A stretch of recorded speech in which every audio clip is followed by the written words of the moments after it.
नमस्कार। रेडियो रिमझिम से प्रस्तुत है स्थानीय हालचाल। पहले मुख्य हालचाल। 3 दिनों से लापता पुलिस के जवान का पुलिस लाइन के पास ही मिला नाले में शव। जिले में पहली बार हुआ शिक्षक समागम, शिक्षा व्यवस्था को पटरी पर लाने के लिए बनी रणनीति। विजयपुर में हुई नाबालिग लड़की की हत्या में पिता और भाई आरोपी दोनों बताए जा रहे हैं फरार। सावधान, महावीरी अखाड़ा और मुहर्रम में डीजे बजाया तो पुलिस जेसीबी से डीजे को कुचल देगी।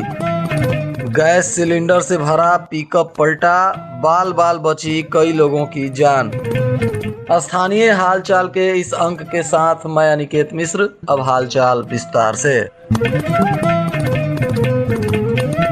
पिछले 3 दिनों से पुलिस लाइन का एक जवान जिसका नाम अमित कुमार बताया जा रहा है वह गायब था, परंतु गुरुवार की सुबह पुलिस लाइन के पीछे नाले में उसकी शव बरामद हुई, जिसके बाद पूरे क्षेत्र में सनसनी फैल गई। यह शव पानी के अंदर डूबा हुआ था और शव से काफी बदबू आ रही थी, जिसके बाद पुलिस ने मौके पर पहुंचकर शव को कब्जे में लिया और पोस्टमार्टम के लिए सदर अस्पताल भेज दिया। इस दौरान पुलिस अधीक्षक आनंद कुमार भी मौके पर पहुंचे हुए थे और पुलिस ने इस जवान के हत्या की जांच पड़ताल शुरू कर दी है। इसके लिए जवान का मोबाइल सीडीआर भी निकाला जा रहा है तथा क्षेत्र के कई जगहों से सीसीटीवी फुटेज को भी खंगाला जा रहा है। हत्या के कारणों का अभी तक पता नहीं चल पा रहा है। पुलिस गंभीरता से जांच पड़ताल में जुटी हुई है। यह जवान सिवान जिले का निवासी है और गोपालगंज न्यायालय परिसर में इसकी तैनाती की गई थी, परंतु 3 दिनों पहले यह अचानक लापता हो गया, जिसके बाद पुलिस इसकी खोजबीन में जुटी हुई थी और तभी गुरुवार को नाले से इसका शव मिला।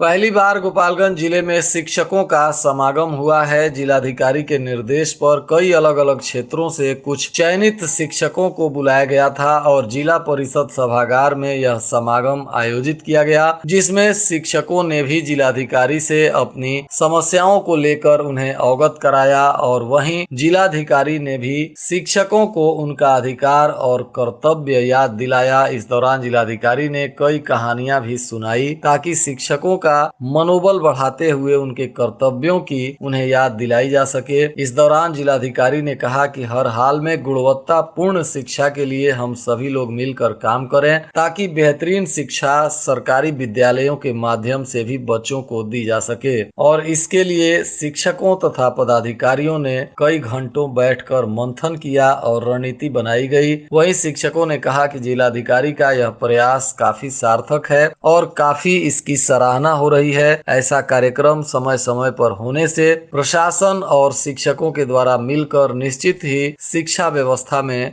मूलभूत सुधार किया जा सकेगा।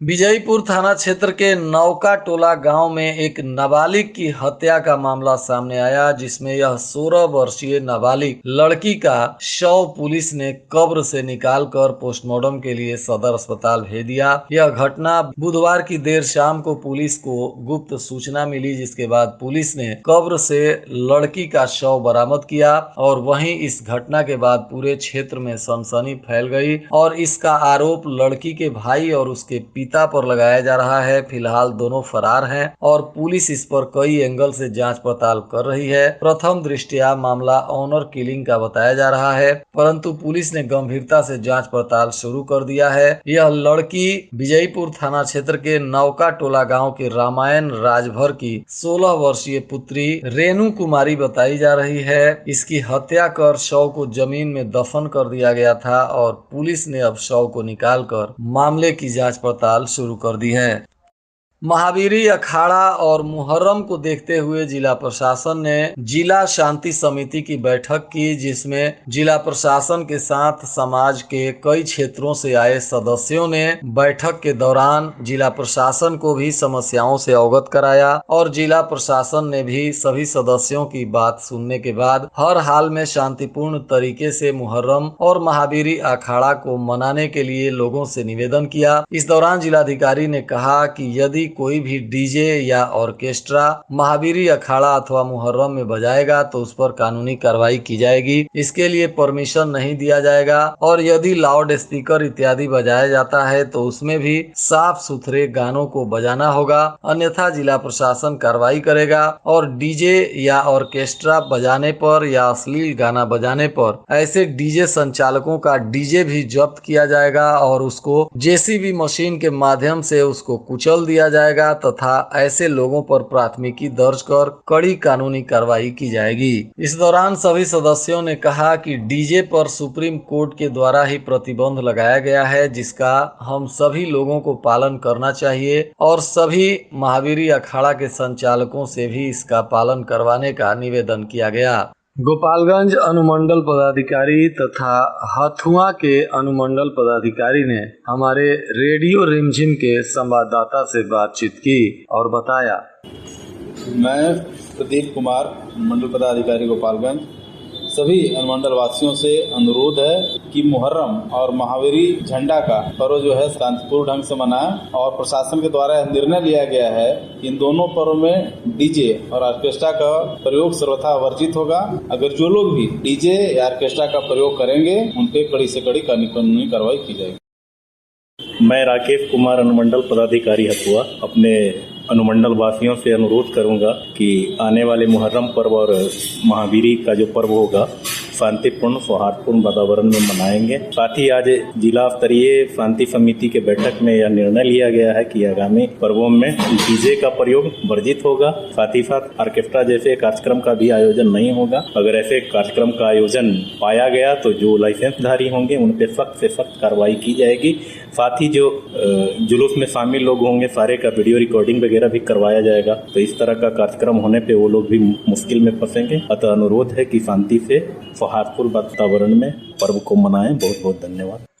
जिलाधिकारी डॉक्टर नवल किशोर चौधरी और पुलिस अधीक्षक आनंद कुमार ने गुरुवार को सुबह मिंज स्टेडियम का दौरा किया। इस दौरान मॉर्निंग वॉक करते हुए स्टेडियम का निरीक्षण किया गया और इसके जीर्णोद्धार को लेकर अधिकारियों से बातचीत की गई। जिलाधिकारी ने निर्देश दिया कि स्टेडियम में लाइट की व्यवस्था करवाई जाए, बाउंड्री और सीढ़ी को कलर किया जाए तथा साफ सफाई की भी यहाँ पूरी व्यवस्था की जाए ताकि लोग सुबह शाम जब टहलने आए और योगा करें तो उन्हें एक स्वच्छ माहौल मिल सके। इस दौरान सदर एसडीपीओ संजीव कुमार भी मौजूद रहे।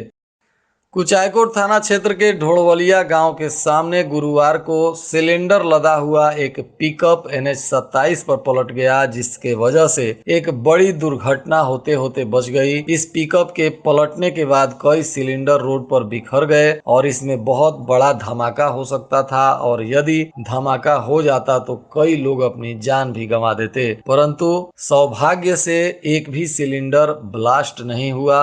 इसके बाद तुरंत मौके पर पहुंची पुलिस ने किसी तरह पिकअप को उठाकर साइड करवाया और सिलेंडर को समेटा गया।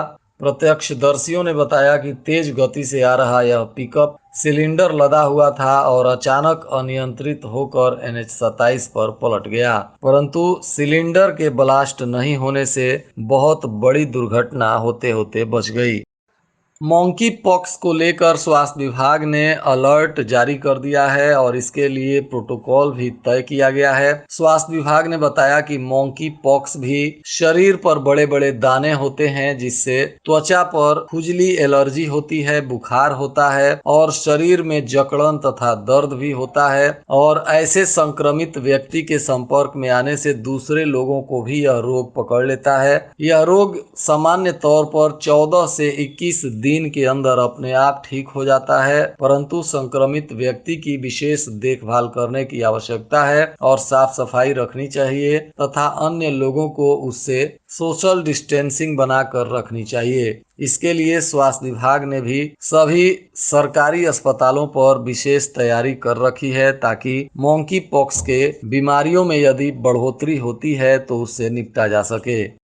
आजादी के अमृत महोत्सव के अंतर्गत उज्जवल भारत उज्जवल भविष्य कार्यक्रम का आयोजन अंबेडकर भवन में किया गया, जिसका उद्घाटन बिहार सरकार के मंत्री जनक राम, जिलाधिकारी डॉक्टर नवल किशोर चौधरी, पुलिस अधीक्षक आनंद कुमार, विधान परिषद के सदस्य राजीव कुमार एवं उप विकास आयुक्त अभिषेक रंजन के हाथों किया गया। इस दौरान बिजली विभाग के कार्यों को लेकर सभी अधिकारियों और जनप्रतिनिधियों ने चर्चा की तथा बिजली विभाग के द्वारा किए जा रहे अच्छे कार्यों की तारीफ की गई और उसकी चर्चा की गई।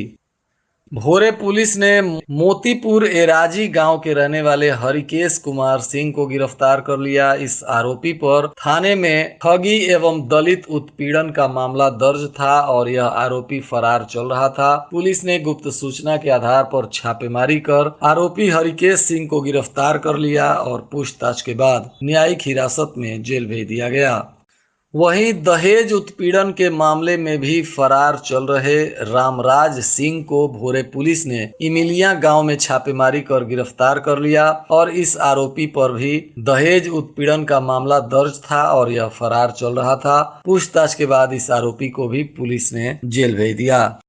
हेपेटाइटिस को भी लेकर स्वास्थ्य विभाग ने एक जानकारी साझा की, जिसमें कहा गया कि हेपेटाइटिस सबसे पहले हृदय को प्रभावित करता है, उसके बाद रोग प्रतिरोधक क्षमता को धीरे धीरे कम कर देता है, जिसके कारण लीवर सिरोसिस, लीवर कैंसर एवं हृदयाघात का खतरा बढ़ जाता है। वहीं स्वास्थ्य विभाग ने बताया कि हेपेटाइटिस से संक्रमित मां का दूध पीने से नवजात बच्चे को भी हेपेटाइटिस का खतरा बढ़ जाता है। इसके लिए स्वास्थ्य विभाग ने सभी लोगों से निवेदन किया है कि लोग हेपेटाइटिस से बचाव को लेकर विशेष ख्याल रखें। नियमित समय पर टीकाकरण नहीं कराने से भी हेपेटाइटिस के रोग में बढ़ोतरी देखी जा रही है। भोरे प्रखंड के उत्क्रमित मध्य विद्यालय डूमर नरेंद्र में छात्र छात्राओं को अश्लील गीत नहीं गाने एवं बजाने का संकल्प दिलाया गया और इसके लिए पटना से आए समाज सुधारक सिकंदर कुमार हरिओम ने बच्चों को अश्लील गीत नहीं बजाने को लेकर प्रोत्साहित किया और उन्हें शपथ दिलाई। अब सरकारी विद्यालयों के पाठ्यक्रम में भी खेल को शामिल किया जा रहा है। इसके लिए शिक्षा विभाग ने तैयारी शुरू कर दी है। खेलो इंडिया के माध्यम से छात्र छात्राओं को खेल की शिक्षा दी जाएगी। इसमें athletics, cricket, football, hockey, kabaddi, volleyball और कुश्ती के साथ ही कुछ और खेलों को शामिल किया जा रहा है। इसके लिए शिक्षा विभाग ने एक एकेडमिक कैलेंडर बनाकर इसकी जानकारी भी साझा करना शुरू कर दिया है और अब पाठ्यक्रम में शामिल कर बच्चों को खेल की शिक्षा देते हुए उन्हें खेल के क्षेत्र में भी आगे बढ़ाने को प्रोत्साहित किया जाएगा। सदर प्रखंड विकास पदाधिकारी ने आज जादवपुर क्षेत्र के कई पंचायतों का दौरा किया। इस दौरान उन्होंने 20 ऐसे प्रधानमंत्री आवास के लाभुकों को पकड़ा जिन लोगों ने राशि का उठाव कर लिया है परंतु मकान के निर्माण का कार्य शुरू नहीं किया है। इस दौरान प्रखंड विकास पदाधिकारी ने इन 20 लोगों से बॉन्ड भरवाया है और इन्हें 1 सप्ताह का वक्त दिया गया है। यदि ये लोग 1 सप्ताह के अंदर मकान के निर्माण का कार्य शुरू नहीं करेंगे तो जिला प्रशासन इन पर विधि सम्मत कार्रवाई करेगा। प्रखंड विकास पदाधिकारी ने जादवपुर शुक्ल और बिशुनपुर पूर्वी पंचायत का निरीक्षण किया और डिफॉल्टर लोगों को भी चेतावनी देते हुए 1 सप्ताह का वक्त दिया है। और आज के मौसम का तापमान गोपालगंज में न्यूनतम 26 डिग्री सेल्सियस और अधिकतम 36 डिग्री सेल्सियस रहने की संभावना है। अंत में मुख्य हालचाल एक बार फिर। 3 दिनों से लापता पुलिस के जवान का पुलिस लाइन के पास ही मिला नाले में शव। जिले में पहली बार हुआ शिक्षक समागम, शिक्षा व्यवस्था को पटरी पर लाने के लिए बनी रणनीति। विजयपुर में हुई नाबालिग लड़की की हत्या में पिता और भाई आरोपी दोनों बताए जा रहे हैं फरार। सावधान, महावीरी अखाड़ा और मुहर्रम में डीजे बजाया तो पुलिस जेसीबी से डीजे को कुचल देगी। गैस सिलेंडर से भरा पिकअप पलटा, बाल बाल बची कई लोगों की जान। इसके साथ ही रेडियो रिमझिम से प्रसारित स्थानीय हालचाल का यह अंक समाप्त हुआ। नमस्कार।